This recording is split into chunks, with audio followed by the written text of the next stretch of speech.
उसकी वजह से ग्राहकों का भी शोषण होता था और कोई बेंचमार्क किया गया। कंपल्सरी किए जाने के पश्चात बिहार एक रियलिस्टिक प्राइस सभी उत्पादों को मिल गया और उसके बाद से हम लोगों ने जो व्यापार शुरू किया, हम विभिन्न जिलों में गए, हमारे डेपोज बने, हमने अपना कामकाज बिल्कुल पारदर्शी बनाए रखने के लिए पूरी तरह से कंप्यूटरीकृत प्रणाली आरंभ की। हमारे सेल्स, हमारे स्टॉक कीपिंग, हमारे पेमेंट सब हमारे आप वेबसाइट पर जिस समय चाहे देख सकते हैं।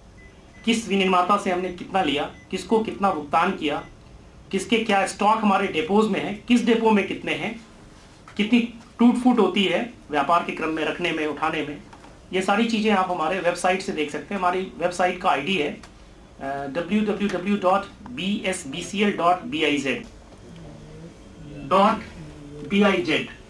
आप .com भी लगा सकते हैं, .net भी लगा सकते हैं, .in भी लगा सकते हैं, सारे हमारे रजिस्टर्ड वेबसाइट्स हैं।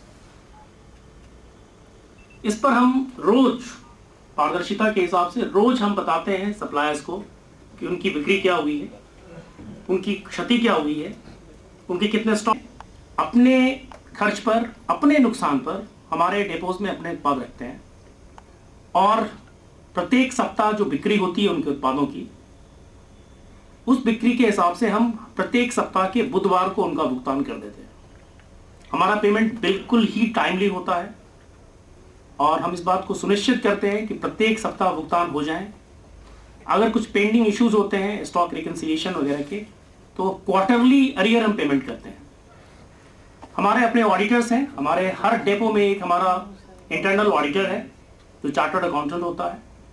हर डेपो में हमारे CAG के नियुक्त किए गए स्टैट्यूटरी ऑडिटर हैं जो अलग से हैं और हमारे अपने ऑडिट विंग्स हैं जिसमें CAG के ही कार्यालय में काम करने वाले रिटायर्ड लोग हैं। नुकसान की सीमा हम लोगों ने तय कर रखी है, रखने में, उतारने में, लोड अनलोड करने में जो व्यापार जगत में अनुमान्य सीमाएं हैं उनसे भी कम है।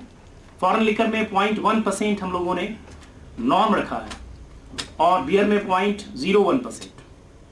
तो ये इस तरह से रखे गए हैं कि कभी भी बिहार में किसी भी निर्माताओं के साथ किसी प्रकार का डिस्प्यूट हमें नहीं हुआ अभी तक। हमने अपनी आमदनी बढ़ाई है और अपने खर्चों को हम लोगों ने लगातार लगाम में रखा है। मैं आपको उदाहरण देना चाहता हूं कि साल भर में लगभग 5 करोड़ रुपए हम लोग सैलरी वगैरह पर देते हैं और 5 करोड़ हमारे ऑपरेशनल एक्सपेंसेस हैं, डेपो के किराया, बिजली बिल, सिक्योरिटी गार्ड्स। तो लगभग 10-10.5 करोड़ रुपए में हम अपना व्यापार करते हैं और इस वर्ष हमारी आमदनी लगभग 130 करोड़ है।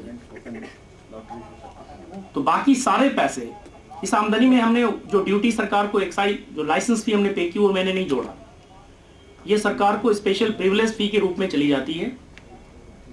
तो सरकार का यह राजस्व है जो हमारी आमदनी है। इस कॉरपोरेशन ने बहुत लोगों के घर में रोशनी जलाई है।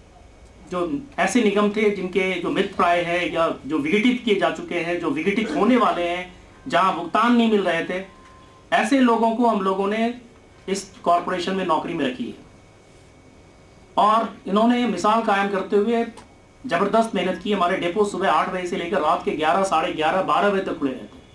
हम अपनी छुट्टियां रद्द कर देते हैं क्योंकि हमारी छुट्टियां एक्साइज डिपार्टमेंट के नोटिफिकेशन से निर्धारित होती हैं, तो जरूरत पड़ने पर हम अपनी छुट्टियां समाप्त करते हैं। तो दूसरे निगमों के जो एम्प्लॉइज हमारे आए हैं उन्होंने अपनी हार तोड़ मेहनत करने के बाद सरकार को मुनाफा दिया है।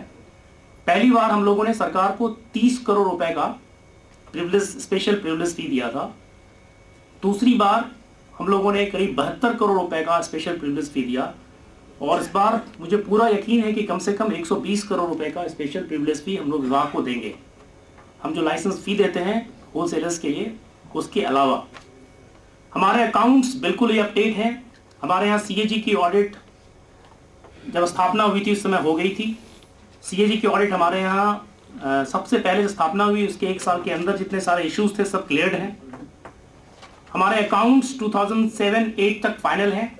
8-9 के अकाउंट्स हमारे फाइनल होंगे अगले 1 महीने के भीतर। टैक्स पेमेंट्स में हमारे यहाँ कोई अरियर नहीं है, हमारे कोई डिस्प्यूट्स कहीं नहीं है।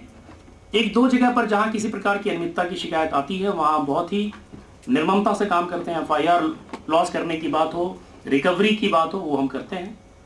तो कुल मिलाकर मैं कह सकता हूँ कि आज की तिथि में बेवरेज कॉर्पोरेशन ने वर्क फ्लो कंप्यूटराइजेशन में, रिकॉर्ड कीपिंग में और अपने व्यय को कम कर रखने में मुझे नहीं लगता कि कोई भी दूसरा निगम इसका सानी रखता है। मुझे फख्र है कि यह निगम अपनी स्थापना से ही बिल्कुल ही ओपन ट्रांसपेरेंट मॉडल से काम कर रहा है। धन्यवाद विनय जी। मैं अनुरोध करूंगा बहुत संक्षेप में, आप भी सुनना चाह रहे होंगे सुश्री वंदना कुरैशी जी को, कि अगले वर्ष के लिए बंदोबस्ती का शेड्यूल्स निकाला जा चुका है, जो कि 22 तारीख से शुरू होगी और 15 तारीख को खत्म होने जा रही है। करीब 6000 दुकानों का बंदोबस्ती किया जाएगा। हमारा लक्ष्य यही है कि हम 100% राजस्व प्राप्ति करें और साथ में ही जितनी भी पारदर्शी तरीके से इसका सेटलमेंट हो सके वही करें। तो प्रत्येक जिले में इसका किया जाएगा, अलग अलग तिथियों पे उसकी वीडियोग्राफी कराई जा रही है और लॉटरी के माध्यम से किया जाएगा। और हमारा पहली प्राथमिकता यही है कि 100% हमारी दुकानों की बंदोबस्ती हो जाए और राजस्व में उगाही हो सके।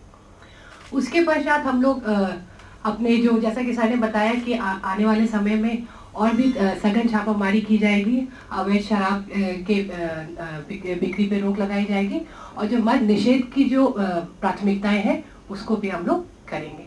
धन्यवाद। रोक लगाने की बात कही जा रही थी, ये सवाल विभाग में विचाराधीन था